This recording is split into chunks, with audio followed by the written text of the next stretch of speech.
And that's right, everybody. Welcome back once again to another edition of the Best Seat in the House podcast. As always, I'm your host, Rob Kramer, joined by my co-host, the great Daniel Bobo Curlin. And we are live here on a Friday, a little unusual for the show, but still just getting out there a day late.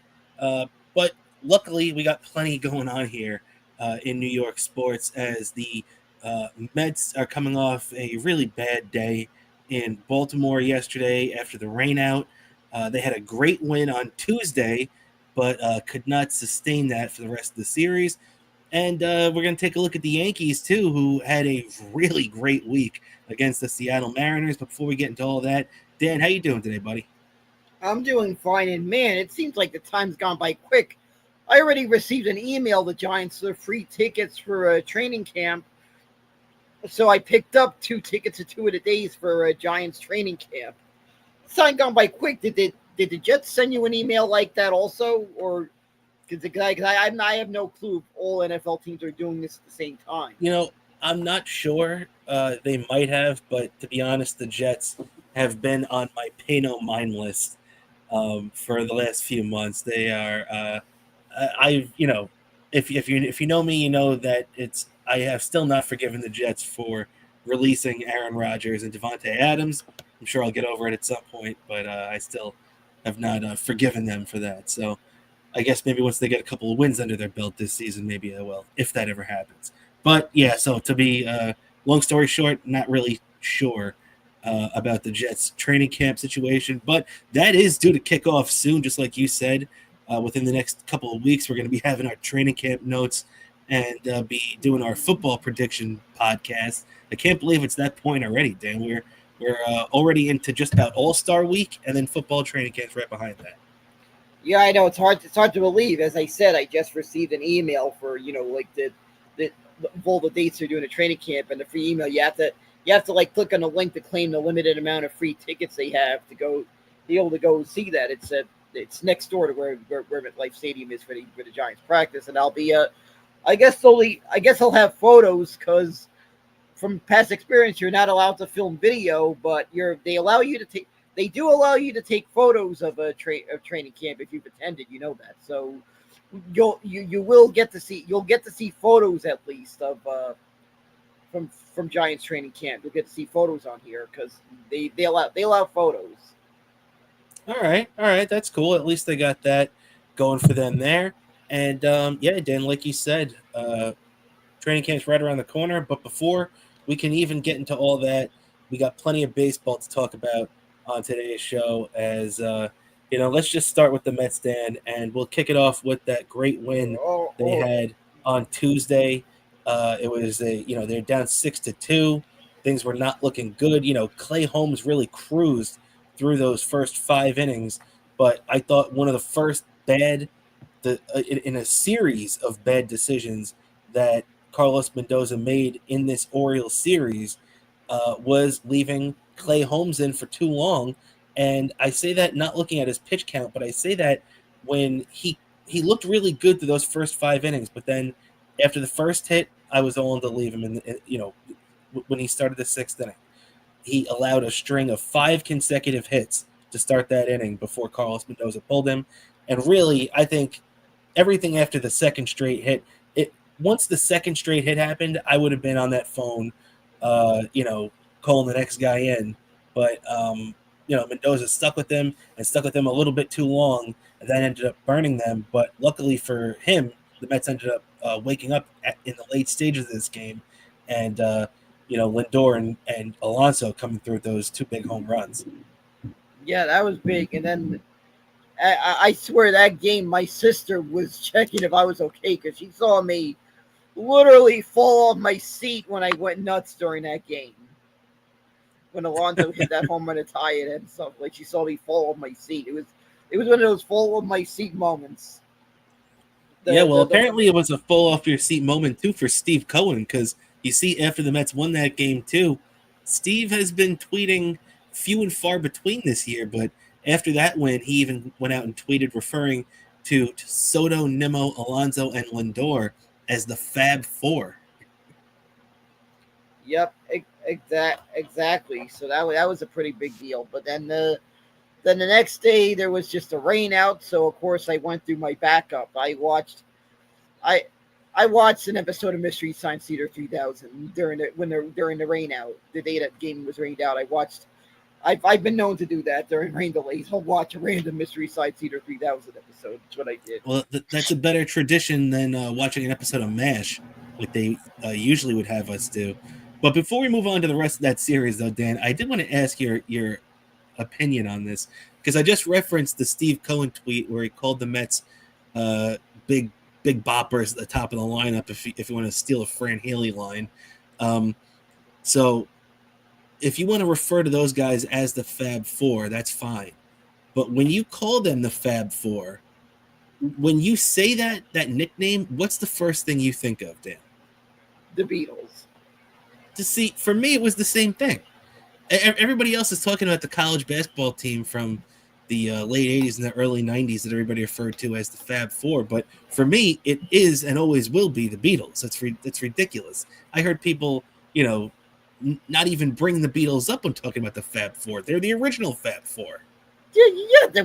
What the fuck? I heard about that. He says, have these people not heard of the Beatles? Like literally one of the biggest things that people wish they could have been around to have seen live. That so many people who have been lucky enough to remember that when they were alive, pretty much always talk about how they remember when they were together, and it's like the Fab Four. It's like that's what I would expect people to link that to, the Fab Four. Yeah, and no doubt about it. All right, I'm glad you said that too. Yeah, because I think I heard about this later on that they were mentioning the college in the 90s. I said that people thought of that. I was like, what the? But yeah, then fast forward the next day, an afternoon, I'm probably eating lunch or whatever. I ended up yelling at the TV. Not once, twice.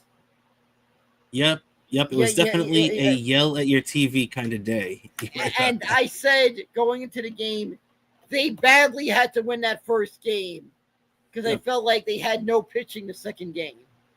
Yeah, because we knew going in that it was going to be another bullpen game, which, by the way, we're going to have to rip David Stearns, your favorite president of baseball operations right there, Dan, because we've had now, in the last week, 3 bullpen games. This team doesn't even have a good bullpen right now as it stands. Probably the only guy in the pen you trust is Edwin Diaz.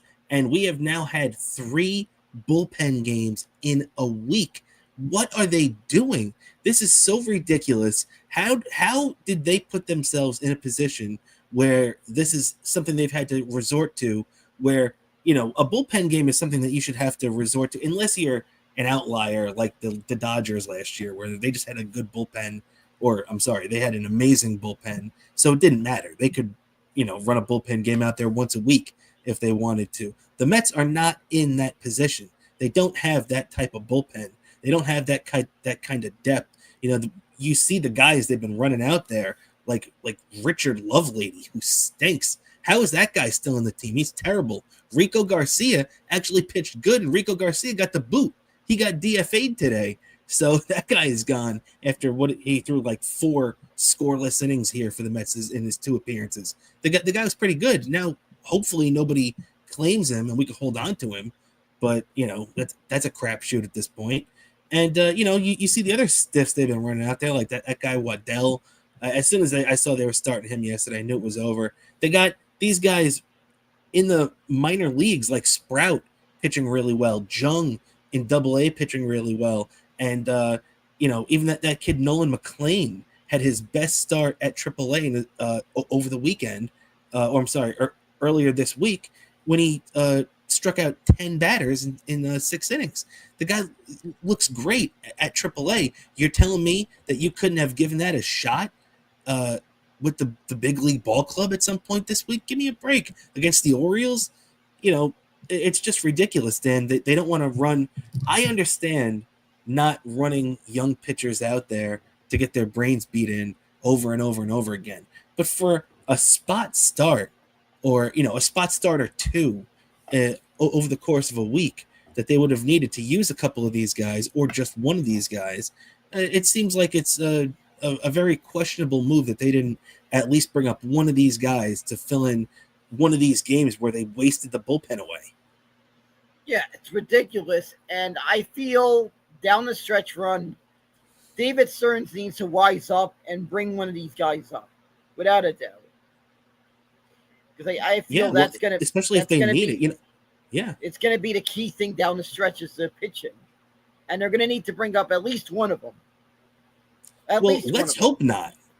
I mean, let's hope not. The thing is, the reason why I'm saying that is because in the last 2 weeks they've been decimated, and they've needed to bring up one of these guys just to be a body and fill a spot instead of one of these shitty bullpen games. You know, let's hope going forward, starting tonight, as we're going to get into, as Kodai Senga is activated off the DL today. He's going to be making the start tonight in Kansas City, which is a big improvement for the Mets, a big step in the right direction. But we got to hope this team not only gets more healthy with the addition of Senga today, and on Sunday they're going to have Sean Manaea, the Tribal Chief, making his first start since the NLCS last year. So it'll be nice to see him on the mound at the major league level.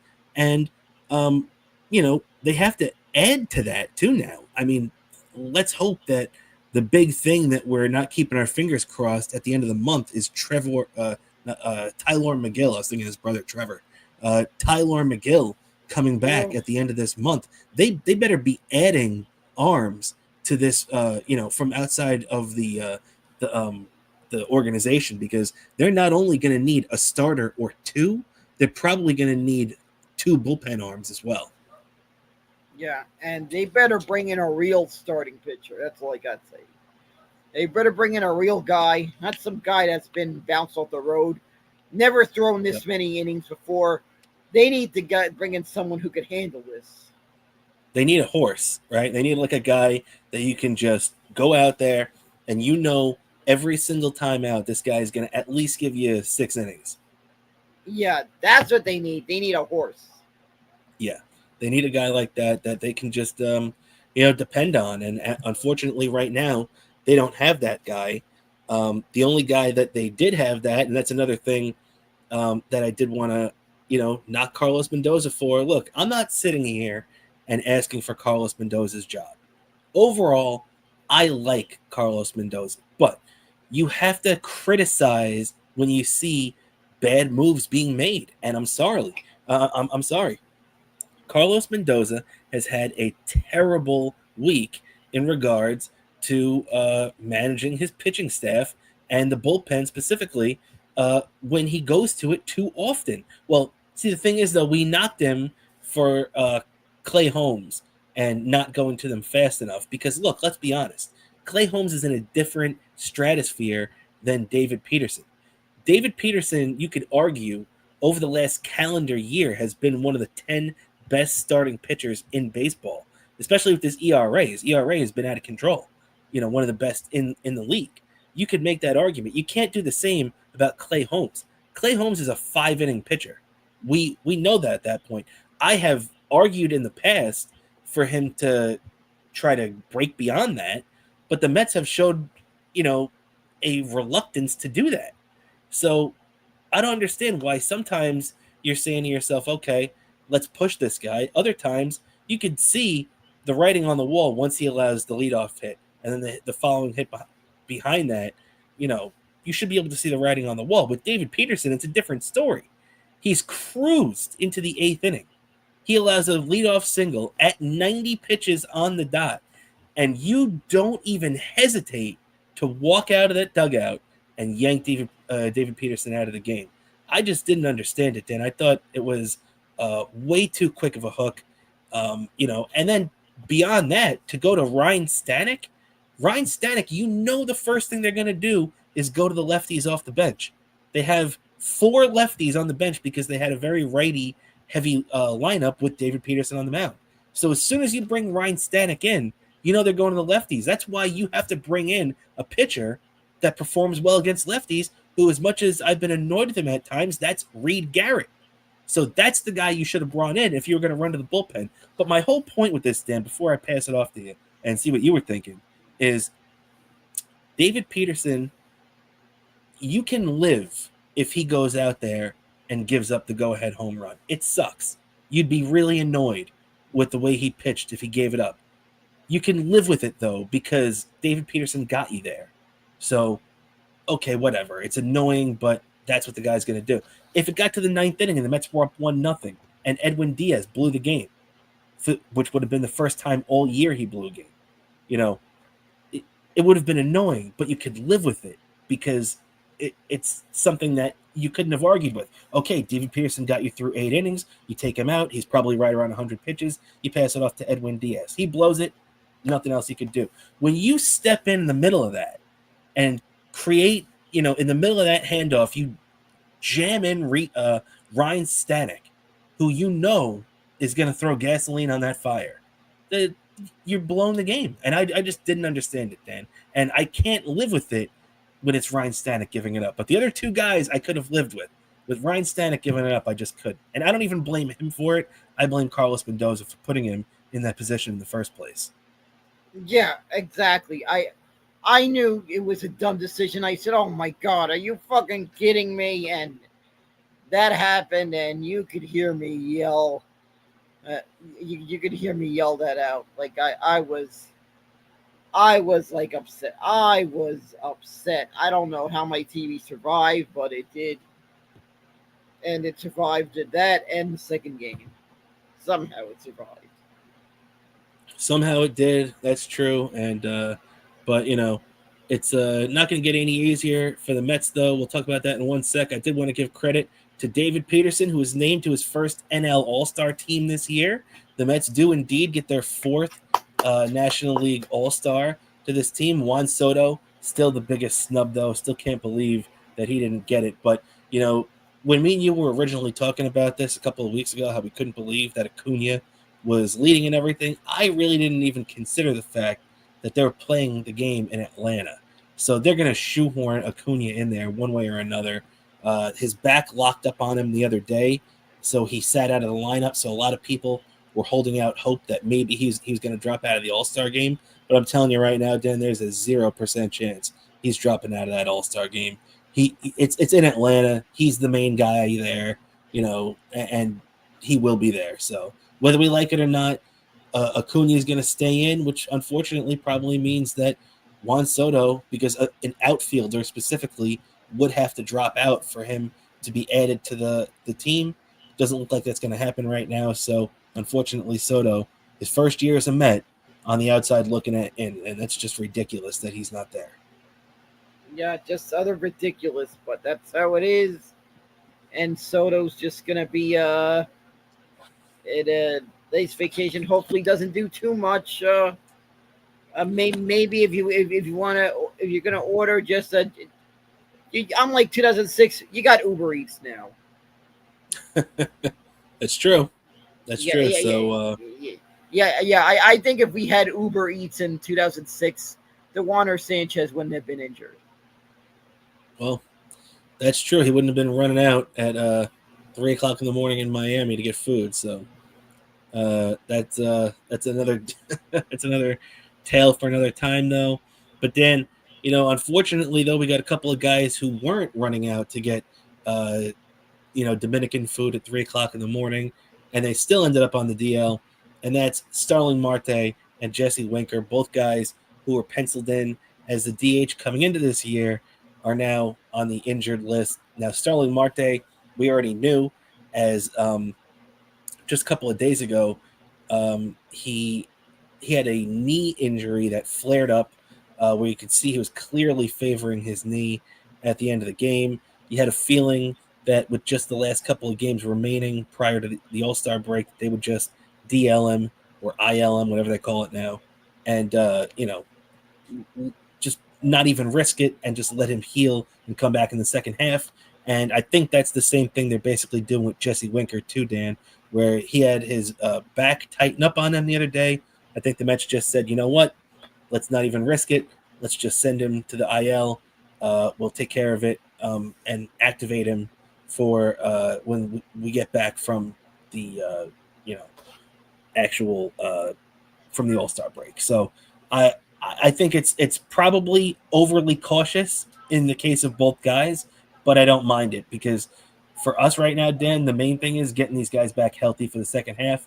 And unfortunately, it didn't work out in Baltimore. Let's hope Mets can find a way to win 2 out of 3 against Kansas City. Yeah, yeah, exactly. Let's hope they do. Let's hope they do that. Find a way to get two out of. They need to at least sweep or 2 out of 3, no less than 2 out of 3. They they, Yeah. they should they should easily. This should be a walk in a park for the Mets, Well, without I a don't know, doubt. man. Kansas City, you can't take Kansas City lightly. They're still a good team. Mets are getting lucky though. They're missing 2 of their best pitchers. Whatever that one guy's name is, Bubic, Bubic. The Mets are missing him. He's pitched very well this year, and also Seth Lugo. The Mets are missing, so we get another former Met, Michael Waka, going tonight. Oh, So there'll oh, be, yeah. that guy who couldn't pitch for shit in New York. Well, I mean, let's be honest. It was in 2020. That was a weird year. I don't even count that as a real season. To be honest, I think that all games from 2020 should be banned from TV. Bless you. Yeah, Uh, yeah, exactly. Up I close and just want to personal. pretend that I want to pretend that year didn't happen because it was too depressing. Also, all right, I didn't like that the only thing that showed up was my cutout. I still Yeah, well, remember who the. who I who remember. wants to see a game with no one in the audience? That's why I think those games should be banned from TV. Whenever I see the Mets replay that game against the Yankees, where Ahmed Rosario hit the walk-off home run at Yankee Stadium, sure, that's a really cool thing. I'm sorry, I never want to see that game again. I never want to see the Pete Alonso game against the Yankees in 2020. I don't want to see any of those games. I want to pretend 2020 did not exist. Yeah, exactly. The other thing that that annoyed me about 20 about the other thing that was like a little funny story about 2020. My grandmother, for one thing, she didn't quite realize that the season was on hold at first. Like she says, "Oh, how come?" She says she's trying to find the Met game on TV, and I said, "Yeah, there's no games on going on right now. The season's on hold." I had to explain to her like she didn't know the season was on hold. Then there was when the season did start, and she asked me like, "How come you haven't gone to any games yet?" And I told her, "Yeah, they're not allowing any fans. That cardboard cutout might look like me. That cardboard cutout in section 140 might look like me.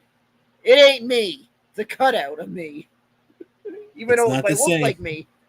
Even though it might look like me." And of course, I think, well, you got. I'm not going to bring out the cutout, but you remember the one time I brought out my cutout on camera, right?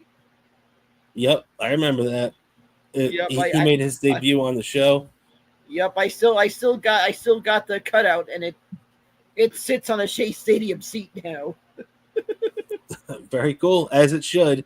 And tonight, though, there won't be any cardboard cutouts in the stand, as we mentioned before. It'll be Kodai Senga coming off the IL, 7-3, 1.47 ERA at Kansas City. Former Met Michael Waka, who has not had a good year record-wise, 4-9, but a 3.83 ERA is not too bad. So Mets shouldn't walk in here and expect it to be a walk in the park, as they do have, um, you know, some pretty decent competition, and the Royals have played better of late. So, you know, uh, just like we saw the Orioles, who still have a bad record but have played much better lately. I think they're 28-16 over the last whatever that is, 42 games or something like that.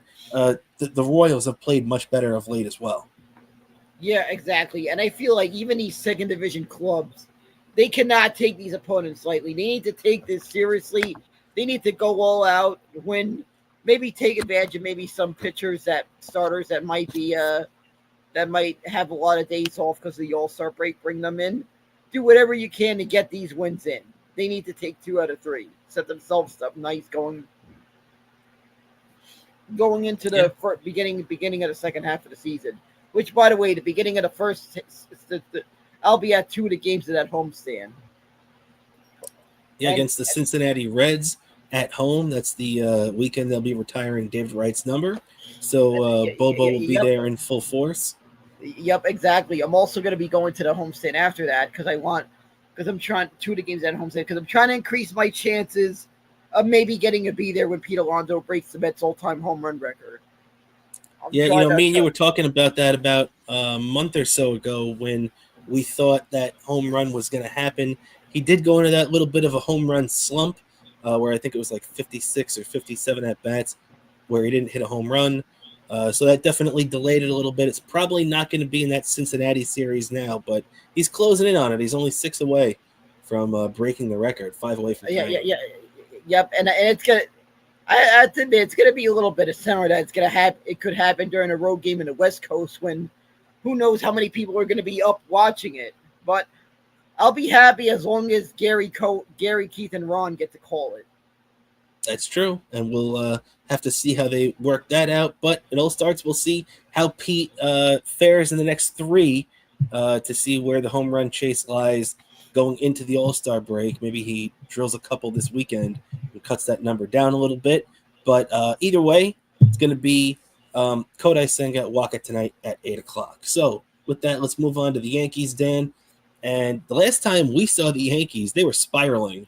With the Mets and everything, they had just stopped a 6-game winning streak. They snapped a 6-game losing streak as the Yankees dropped the first 2 games at Citi Field, but won on Sunday afternoon to avoid the sweep. And then it came out, they had a day to catch their breath on Monday and swept the 3-game series from a pretty decent Seattle Mariners team. And that it was just a really great job by the Yankees to get back on track. That's exactly what they needed after they scuffled for a week or two and really didn't look like a good team at all, to be honest. But we saw the same thing with the Mets. These teams go through these stretches throughout the year, and the Yankees sweeping the Mariners is just a big thing to get themselves back on track, right, Dan? Yeah, and from here on out, like the Mets, the Yankees need to win every series going out because it seems like the Mets with the Phillies, they're not gonna. The Phillies keep winning in bunches. Yankees need to do the same thing because the Blue Jays are going on a crazy hot streak that are not like losing so easily. Yeah, it's true. The Blue Jays have played really great baseball lately. To storm, they had a 10-game winning streak to storm to the top of the American League East, so that really worked out well for them. With the way everything worked out, the Yankees hitting that skid at the same time the Blue Jays got really hot. So the Yankees now though they've won their 4th straight after that sweep, Dan, and the Yankees, you really have to give them credit. They fought back in a game we talked about last week where they were down 8-0. They came back. They tied the game 9-9. They would eventually go on to lose that game to Toronto, of all teams. That's where the hot streak started off and the Yankees spiral started off. So the you know, it was just it was a big statement win by the Blue Jays. They didn't allow the Yankees to come back and win that game. Yesterday was a completely different story as the Yankees were actually being no hit through 7 innings. Not 6 innings, not 5 innings, through 7 innings. The Yankees did not have a hit and they were down 5-0. They came back and won. Uh, According to all the statisticians out there, only the second time in the expansion era. They actually said they believe that it might even go all the way back to 1903, but the official stat is only in the expansion era back to 1961. That a team has come back from being down 5 or more runs and being no hit through 7 innings. The only other time it's happened is June 24th, 1977, when the Pittsburgh Pirates erased a 5-0 deficit and came back and beat the Montreal Expos in Pittsburgh 6-5 in 10 innings. That's the only other time that a team has done that. That just goes to show, man, this Yankees offense is so dangerous that they can erupt at any moment and just take back a game. And we really saw it all kick into gear with a big time and a great call by Aaron Boone to put him up in this spot. Pinch hit home run for Giancarlo Stanton. It was the first pinch hit home run of his career, and actually, coincidentally, 432nd of his career, passing the Oriole great who the Mets just played, Cal Ripken Jr. for 50th all time. Yeah, so that's he's reaching some big territory if you can mention that guy in the same in the same breath as one of the greats in baseball. Yeah, but also it just goes to show that underscores the ability of the Yankees lineup to erase a deficit. This guy wasn't even in the lineup. The Yankees were getting blown out, and then boom, all of a sudden, you pick your right spot. Aaron Boone presses the button, changes everything. Completely different game because of one guy that you added in. You had that one big bullet, and Boone picked the perfect spot to play it. Yep, just goes to show you how unpredictable baseball can be. Yeah, yeah, but sometimes with these lineups and everything, this is why we talked about the importance of the Yankees getting Giancarlo Stanton back, and also even the importance of the Yankees banking a lot of those early season wins, just like the Mets did in April and May prior to their June swoon, if you will. And the Yankees, did the same thing the Mets did. They banked a lot of those wins early, and relied on the greatness of Aaron Judge in a lot of ways. The Mets relied on the greatness of Pete Alonso early in the year, but over the course of 162, you're going to need a full team to carry the load. And Giancarlo Stanton coming back to be that ultimate protection in the lineup for not only Judge but everybody else on that team is the biggest thing, because we know the big thing for the Yankees is getting to October, and all they got to do is get a healthy Giancarlo Stanton, because you got to get him feeling good about himself, because once October comes, this guy's a different player. Yeah, exactly. And I feel like more and more it's starting to shape up who the tough competition is going to be in the AL in October. Yeah, it looks like a couple of the heavy hitters we got are the Yankees, Toronto, and Detroit. Those are the three teams you got to really keep an eye out for right now. Yup, and it's going to come down to whoever has the most pitching to be able to get those key scoreless innings.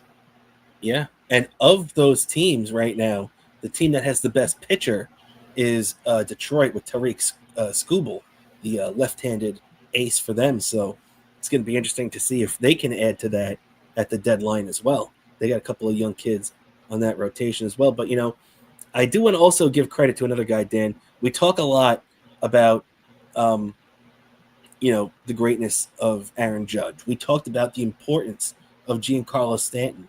And there's a couple of other guys. First, Jazz Chisholm, who, he missed a lot of time, so people kind of forget how important this guy has been to the Yankees lineup. But Jazz Chisholm has had a pretty effective year for the Yankees so far. And he's only got like 14 or 15 home runs, which doesn't sound like much in June. Or I'm sorry, in July, actually, right now as we sit. But Jazz Chisholm, you got to remember, he missed all that time with the oblique injury. So he still has these numbers with about a month less playing time than everybody else. So that's why he's getting to the home run derby with quote unquote pedestrian home run numbers, if you will.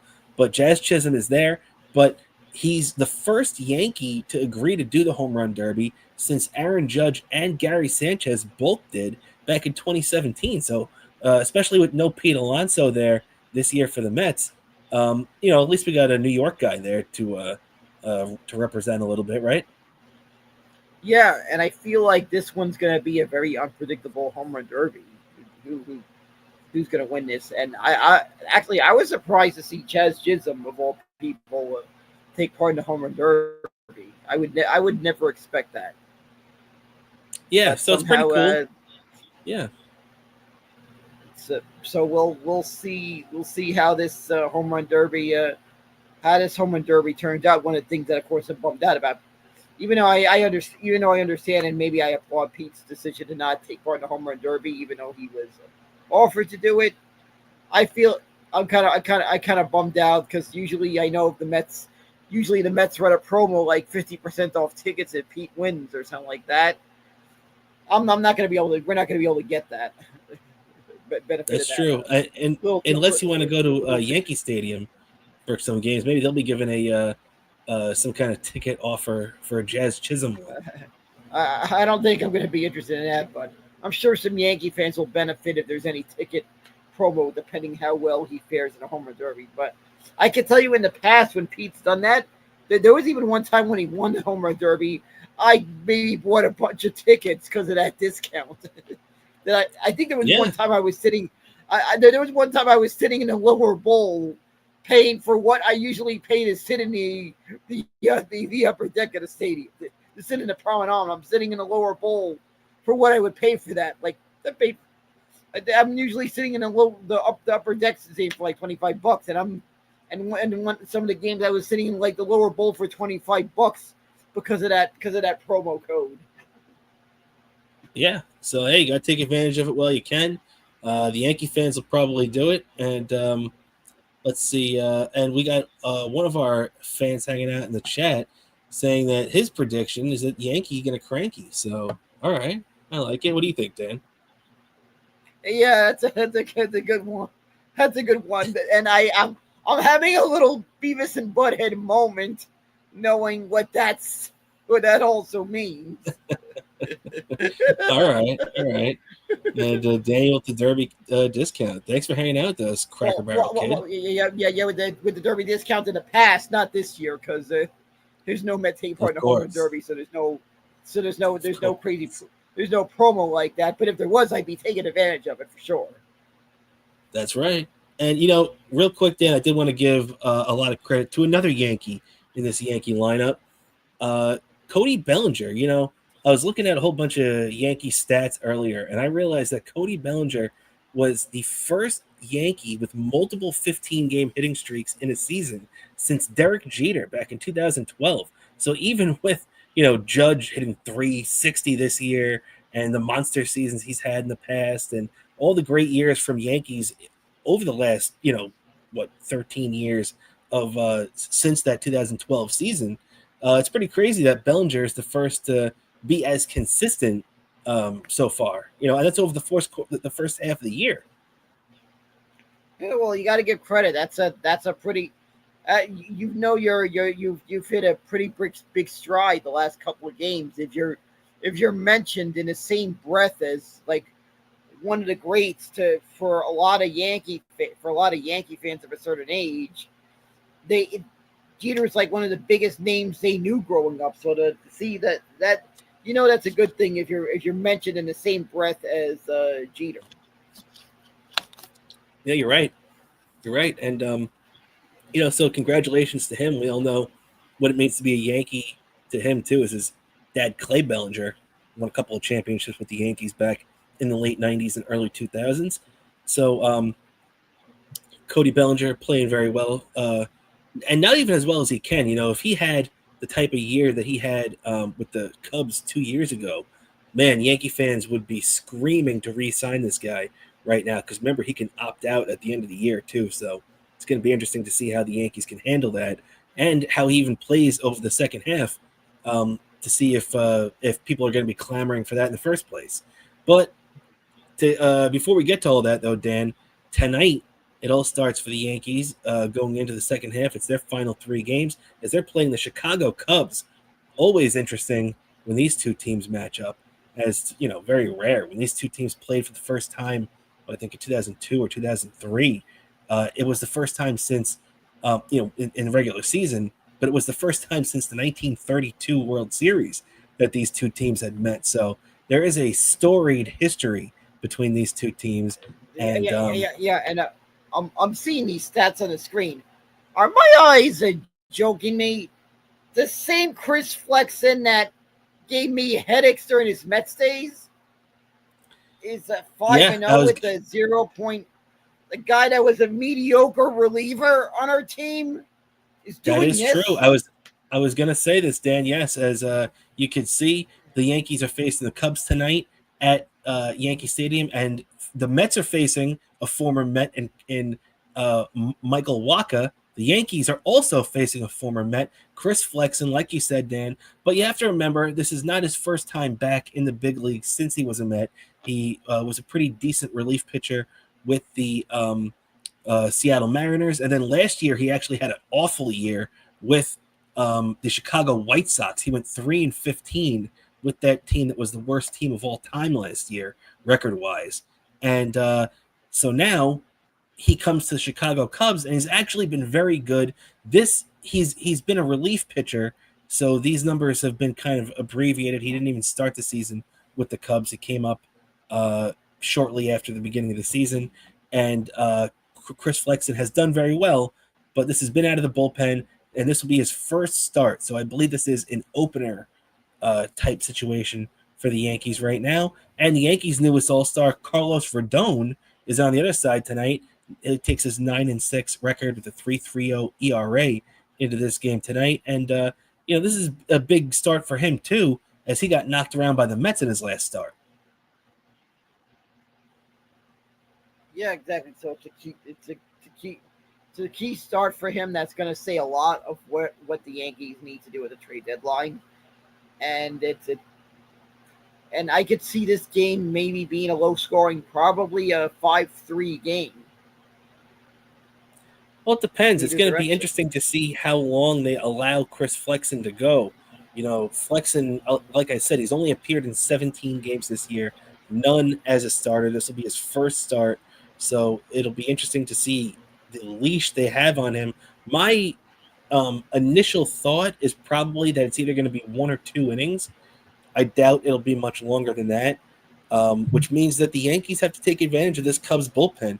The Cubs have been a pretty decent team this year, but for the most part, it's because they've scored a lot of runs. So if the Yankees are able to hold the Cubs at bay tonight with a guy, one of their really good starting pitchers in Carlos Rodon, one of their two lefty all-stars in their rotation in him and Max Fried, then the Yankees should be in pretty good position to score some runs, if not against Chris Flexen, against the rest of this Cubs bullpen tonight. Yeah, exactly. It's going to be a key. This game is a game that they should really take advantage of because the next two games could be tough. They need to take 2 out of 3 at least. Yeah, yeah, no doubt about it. The Yankees need to take 2 out of 3, especially with the extended, losing streak that they were on. Even though it was only 6 games, it could have been worse. The poor play and everything stretched longer than that, which is why the Yankees ended up dropping out of first place completely to the Blue Jays in the American League East. So definitely a situation where the Yankees need to take that series going into the break. So um, definitely agree with you on that, Dan. And all right, with that, let's turn our attention to a couple of other little things before we get out of here, Dan, as I think that wraps it up with the baseball for us today. But we did have earlier this week the New York Knicks introduce their brand new head coach, Mike Brown. And I don't know, man. I am so let down by this organization. I really, I like the addition of Jordan Clarkson. I think that the Knicks, we covered that last week. I think the addition of Jordan Clarkson is a good thing for this team. I think that big center that they got from the 76ers, I forget his name, but, you know, I like that move a lot. But I hate firing Tom Thibodeau and replacing him with Mike Brown. In my opinion, if you're going to fire Tibbs, you've got to replace him with a guy that has been there and done it before. And, Mike Brown doesn't have much better of a resume than Tom Thibodeau. The only thing you can say is that he, at least got to an NBA Finals, which Thibodeau never did. But I don't But know, man. that I feel that like Mike Brown is a big step down. yeah, I think it's a big step down, especially when you realize that only time he got a team to the NBA Finals, it was during that time LeBron James was on that team. Yeah, LeBron basically just carried that, team when he was first, you know, breaking out his first couple of years there. He carried that team to the NBA Finals. Yeah, exactly. They won that in spite of Mike Brown. And I'm Yeah, telling you, I am nervous about this. If if the Knicks do not make the playoffs, I will be completely furious over the firing of Tom Thibodeau. yeah, yeah, me too. And we're let down by Brown. That's right, Cracker Barrel Kid. We are very let down by Brown. And I'm not saying that Mike Brown can't go out there and have a good year. Because to be honest, I was let down by the initial hiring of Peter Laviolette too, when the Rangers did that just a couple of years ago. Now, it didn't work out in the second year, and he ended up getting fired. But that first year, the Rangers won the President's Trophy and had the best team in hockey until they got knocked out in Game 6 of the Eastern Conference Finals against the eventual, Stanley Cup champion Florida Panthers. So I can't, sit here and say, "Oh yeah, I know everything." I probably like the Laviolette hire more than I do this Mike Brown, because I felt like at least Laviolette had more of a track record of success. And let's be honest, Mike Brown has been around a little bit, and his biggest success probably came as an assistant coach in Golden State when he won a couple of championships there. With the Steph Curry and that crew.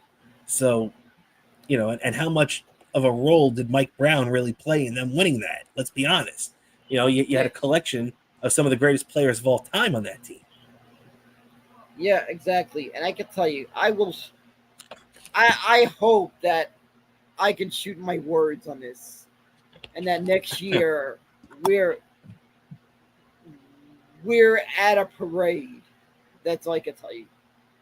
Yeah, nobody. See, that's the thing that people don't understand about. You get some of these guys that do these podcasts, or some of these guys on WFAN or ESPN radio, and all they want to do is be right. A guy like Colin Cowherd or somebody like that, all they want to do is be right. Me and Dan are just telling you our opinions, and if it goes against, what happens with the Knicks or anything, that's just us saying our opinion. We are actively hoping we're wrong.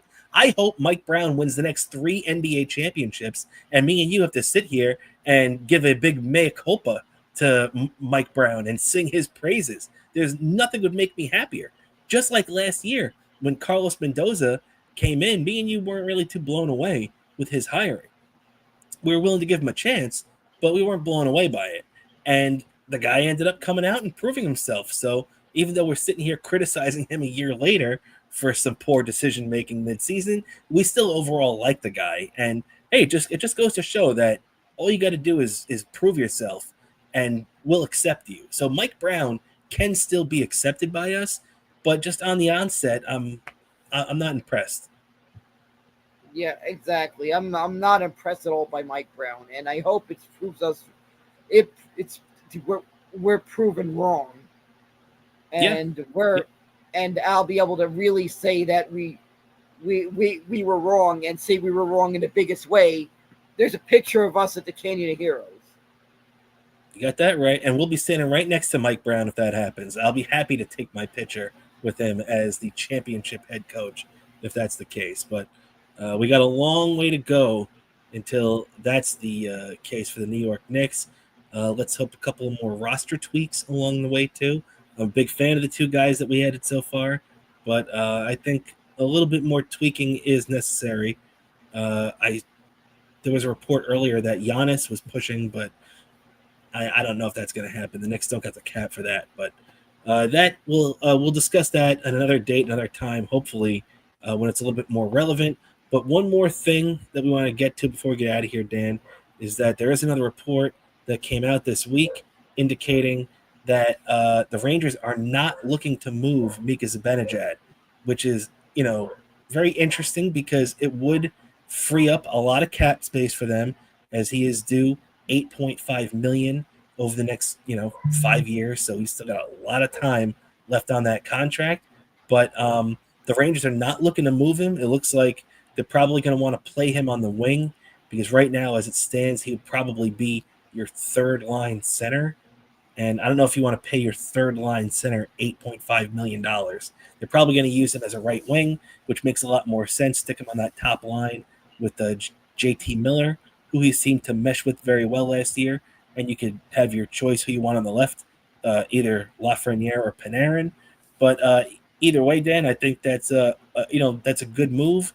As much as it would help solve things with the cap situation, look, people forget what a good, motivated Mika Zibanejad can do when he's playing well. And as bad as last year is, and I don't know if I can, unless the Rangers win a Stanley Cup, I don't know if I could ever forgive Mika for giving up on last year, because in my opinion, he clearly did. Mika Zibanejad, until they got JT Miller, he basically gave up on the season. But you know, if they're going to win a cup, basically, Dan, it's going to be a lot easier with a properly motivated Mika Zibanejad. And as much as many Ranger fans wanted to spend that cap money away, it's probably a good thing that he's staying with the Rangers from a being competitive standpoint. Yeah, it's probably a good thing, and we'll see what happens once the season starts. Well, what do you think? Would you have tried to move on from Zibanejad? Would you have tried to get rid of that 8.5 million and try to, because you have to remember too, you have to convince him to leave. So he's got that no trade clause. So would you have tried to I, bridge that gap? I would have tried to, but if he didn't, it's not the worst thing if he didn't. Yeah, yeah, I agree. Because I mean, look, the Rangers did more than people thought that they could do this offseason. They went out there and they got Gavrikov to shore up that defense, which they badly needed. And then even the addition of Scott Morrow in the Keandre Miller trade with you know um, the Carolina Hurricanes, because people forget too that you know even if you didn't have Miller penciled in on the defense next year for this team, somebody was going to have to take his place. And until they traded for Scott Morrow there, that was probably going to be a guy like Matthew Robertson from Hartford or somebody like that. So it's a really good thing the Rangers got a 22-year-old young defenseman they could just plug right in and lean on for this upcoming season, you know? Yeah, exactly. It's a big thing that they were able to get him this off season, and I expect him to have a much better year than last year. And also, I gotta say, it's officially announced. It'll be the booth that we knew in the radio. Kenny Albert and Dave Maloney will be promoted to the TV booth officially. He'll have to say it'll be the same pairing we knew in the radio booth. Will be the TV booth. So Yeah, yeah. You know, there'll be an entirely new pairing in the radio booth to be announced. Yeah, me and you had discussed that a couple weeks ago, and we basically called it pretty right. So I think great move by the Rangers. You know, it's a big hit when you lose not only Sam Rosen but Joe Micheletti too. That's a big freaking hit. So to have both those guys come from the radio booth and go to the TV makes total sense. So they're gonna have a lot of fun calling this season now for the Rangers. Let's hope more than they've got. One thing. So yeah, Dan, I think that's just about going to do it for us before we get out of here. Rangers not looking to move Zibanejad there. I did want to bring up one other thing here and give a shout out to our buddy Cracker Barrel Kid hanging out with us, saying that he's going to buy the NBA 2K25 for Switch 2. So he's going to bring the Knicks luck. So we appreciate that, right, Dan?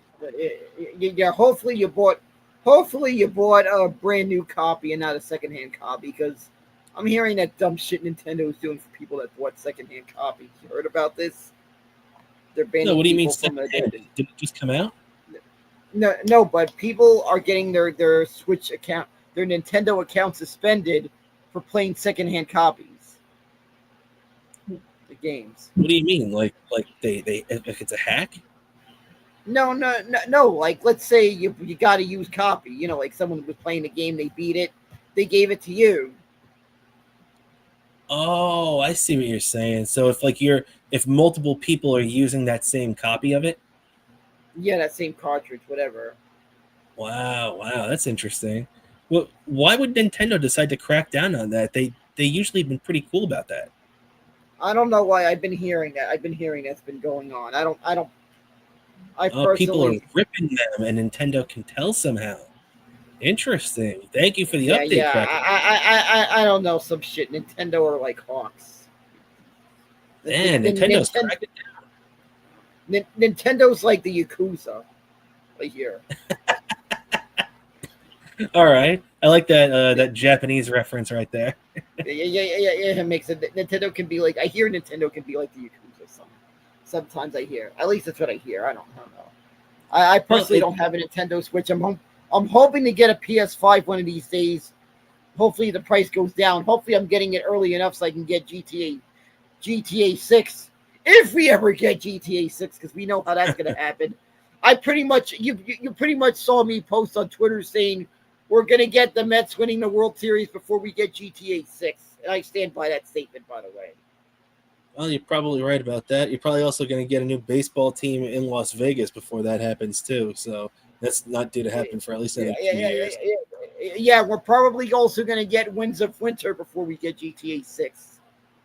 You're probably right about that. And all right, yeah, I think that's just about going to do it for us here on this edition of Best Seat in the House podcast. Before we get out of here, Dan, anything you'd like to plug for yourself? Sure, my Instagram, Bobo7, I mean, my Twitter, Bobo103NYC, Instagram, Bobo718DK, also YouTube, one word, Daniel Curlin. Be on the lookout. There's going to be some really good YouTube content that's going to be coming up in the